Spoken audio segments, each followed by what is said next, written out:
Pai, do Filho e do Espírito Santo. Amém. Caros irmãos e irmãs, no nosso último programa, nós havíamos começado um novo bloco de reflexões do nosso catecismo, que trata do ser humano como uma entidade una de alma e de corpo.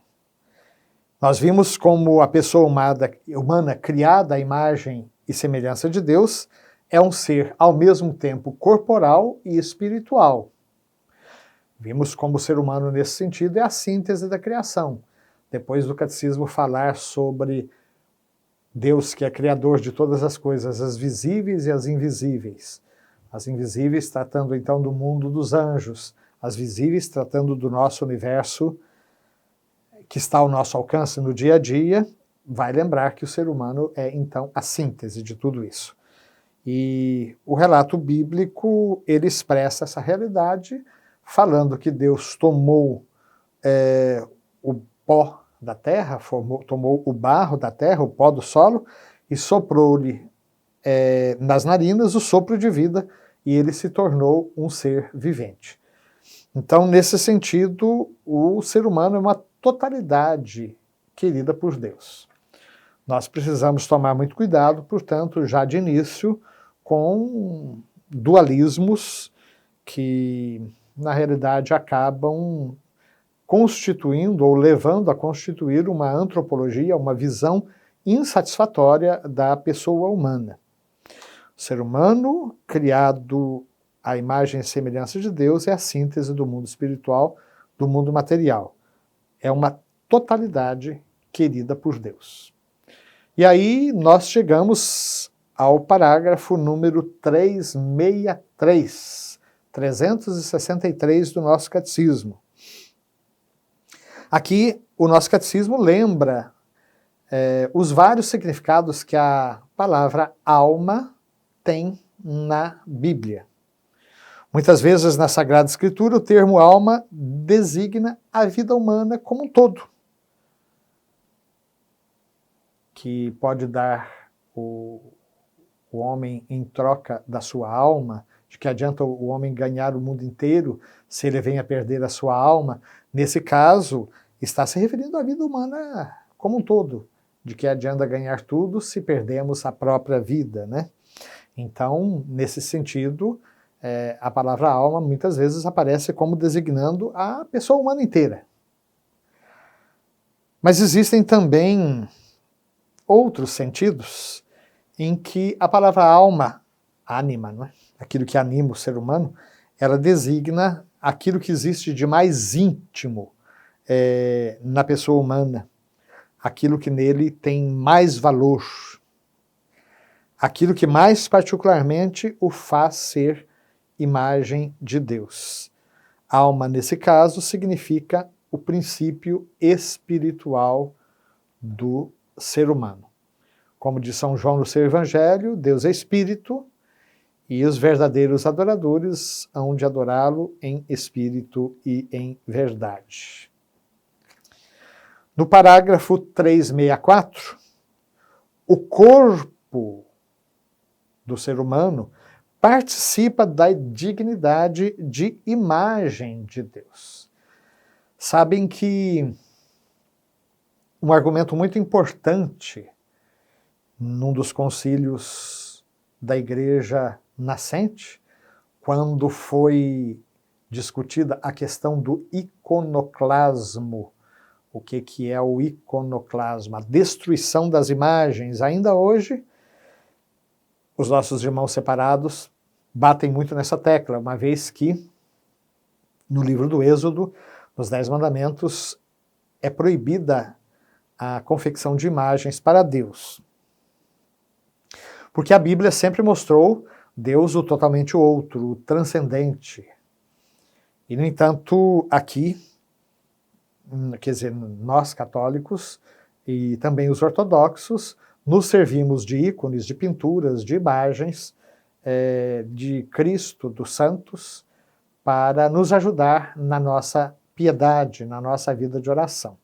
Claro que a gente não pode parar na imagem, mas a encarnação é um dos argumentos mais importantes. É evidente que antes de Jesus, qualquer tentativa de pintar, de esculpir algo que lembrasse Deus, seria uma abominação.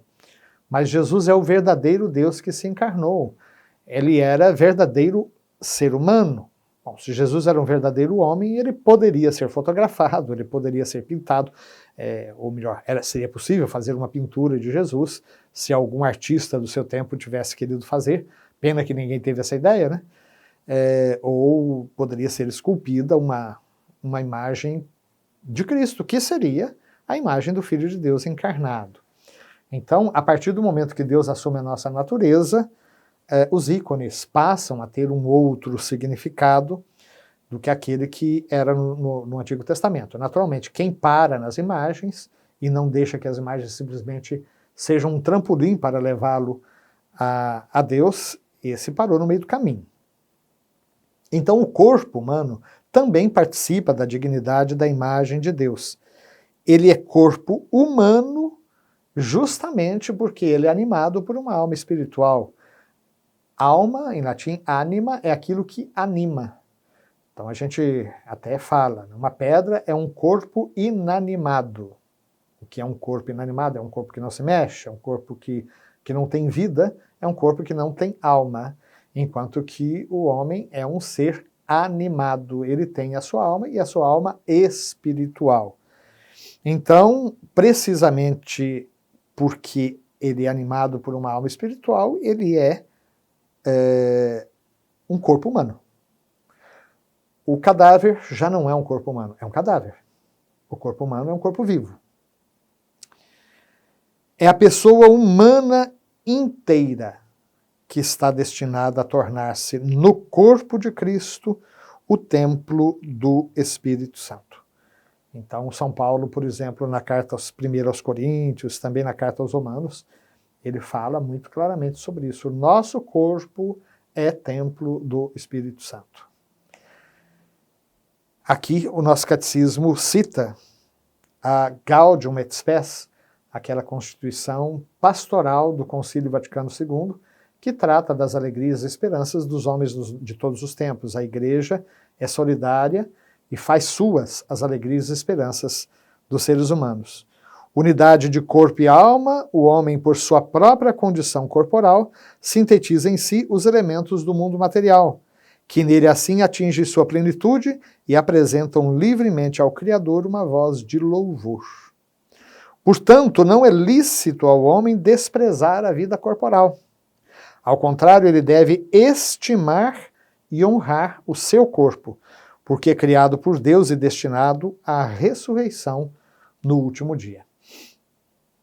Vejam que o nosso catecismo, ao citar o Concílio Vaticano II, é muito equilibrado, uma vez que realmente na história da humanidade e mesmo na história do cristianismo, houve grupos, e os há ainda hoje, que desprezam o corpo humano, influenciados por doutrinas que não são propriamente da tradição hebraico-cristãs, como, por exemplo, o gnosticismo e outras mais. Como a influência é muito mais de uma filosofia platônica, neoplatônica, que falava do corpo como prisão da alma, ou mesmo de outras filosofias orientais. Mas a fé bíblica e católica, ao contrário, procura mostrar que o ser humano é uma unidade de corpo e alma e que o corpo do ser humano também é templo do Espírito Santo e tem uma dignidade de quem vai ser ressuscitado na ressurreição final. Creio na ressurreição da carne, faz parte da nossa profissão de fé. Então, meus queridos, queremos pedir ao nosso bom Deus que nos dê a graça de termos uma visão ampla e profunda de nós mesmos e da pessoa humana. Que assim seja. Amém.